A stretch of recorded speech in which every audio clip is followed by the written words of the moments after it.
दोस्तों, मैं हूँ आदि और मैं आपके लिए लाया हूँ एक नई स्टोरी। होशियार बिरबल। बहुत पहले की बात है। अकबर की रानी के पास एक बहुत ही कीमती और सुंदर हीरा था। एक दिन जब रानी ने हीरा कुछ देर के लिए नीचे रखा, एक चूहा आकर उसे ले जाता है। रानी बहुत दुखी हो जाती है। अकबर के बहुत मनाने पर भी वह उनसे बात नहीं करती और सारा दिन उदास रहती है। अकबर रानी को उदास देख परेशान और गुस्सा हो जाते हैं और तय करते हैं कि वे उन चूहों को सबक सिखाएंगे और कैसे भी करके रानी का हीरा उन्हें वापस लाके देंगे। अगले दिन दरबार में राजा अकबर दरबारियों को इस परेशानी के बारे में बताते हैं और उन्हें इसका हल ढूंढने को कहते हैं। सारे दरबारी सोच में पड़ जाते हैं, लेकिन कोई जवाब नहीं दे पाता।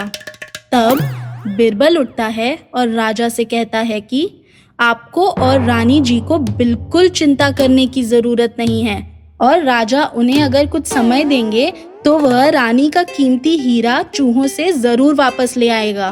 अकबर बिरबल से पूछते हैं, बिल में तो बहुत सारे चूहे हैं, तो वह उसमें से हीरा चुराने वाले एक चूहे को कैसे पकड़ेगा? बिरबल अकबर से कहता है कि वे बस वैसा करें जैसा वह कहता है।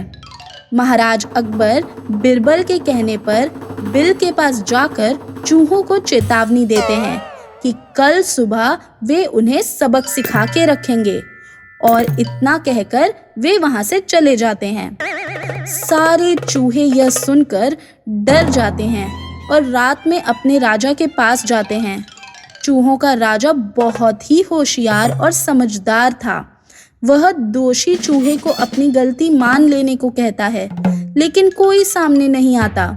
चूहों में हमेशा से ही बड़ी एकता थी। उनका राजा उन्हें सलाह देता है कि वे हर समय एक साथ रहें। अगले दिन महल में एक शिकारी आता है। चूहों के बिल के बाहर वह धूप जलाकर मंत्र पढ़ता है और उन्हें खाना डालता है। शिकारी खाने को बिल के बाहर 2 हिस्सों में रखता है और छुपकर खड़ा हो जाता है।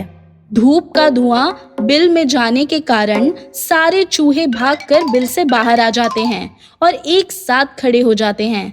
फिर अपने राजा की तरह ही सारे चूहे वहां पड़ा हुआ खाना लेते हैं और फिर एक साथ आकर खड़े हो जाते हैं।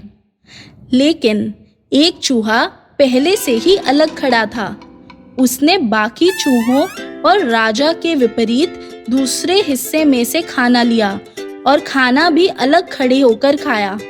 छुपकर खड़ा हुआ शिकारी यह देख मुस्कुराता है और जल्दी से अलग खड़े चूहे को पकड़ लेता है। शिकारी के भेष में बीरबल ही था। वह चूहे को उल्टा लटकाता है और चूहे के मुंह से हीरा बाहर गिर जाता है। बीरबल उस चूहे को सिपाही को सौंप देता है और हीरे को महाराज के पास, और सिपाही उस दोषी चूहे को महाराज के सामने पिंजरे में डाल पेश करते हैं। महारानी अपना कीमती हीरा वापस पाकर बहुत खुश होती है।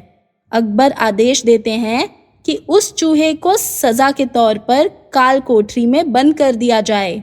फिर अकबर बिरबल से पूछते हैं कि उसने सारे चूहों में से दोषी चूहे को कैसे ढूंढ निकाला। तब बिरबल बताता है कि उस दोषी चूहे का बर्ताव बाकी चूहों से अलग था। वह खाते समय भी सबसे अलग खड़ा था और खाना भी उसने अलग ही लिया।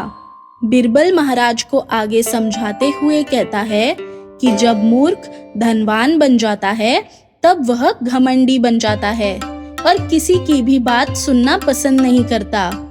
वह अपनों से मेल मिलाव रखना भी बंद कर देता है, क्योंकि एक मूर्ख व्यक्ति धन और ज्ञान नहीं पचा पाता। और मैं समझ गया कि दोषी यही है। अकबर बीरबल की होशियारी से बहुत खुश होते हैं और उसे शाबाशी देते हैं। तो बच्चों, हमने इस कहानी से ये सीखा कि अगर हमारे पास कोई वस्तु औरों से ज़्यादा या बेहतर हो तो हमें उसका घमंड नहीं करना चाहिए, बल्कि हमें सबके साथ मिलजुल कर और अच्छे से रहना चाहिए। अगर आपको हमारी स्टोरी अच्छी लगी हो तो हमारे चैनल को लाइक, शेयर और सब्सक्राइब कीजिए। बाय।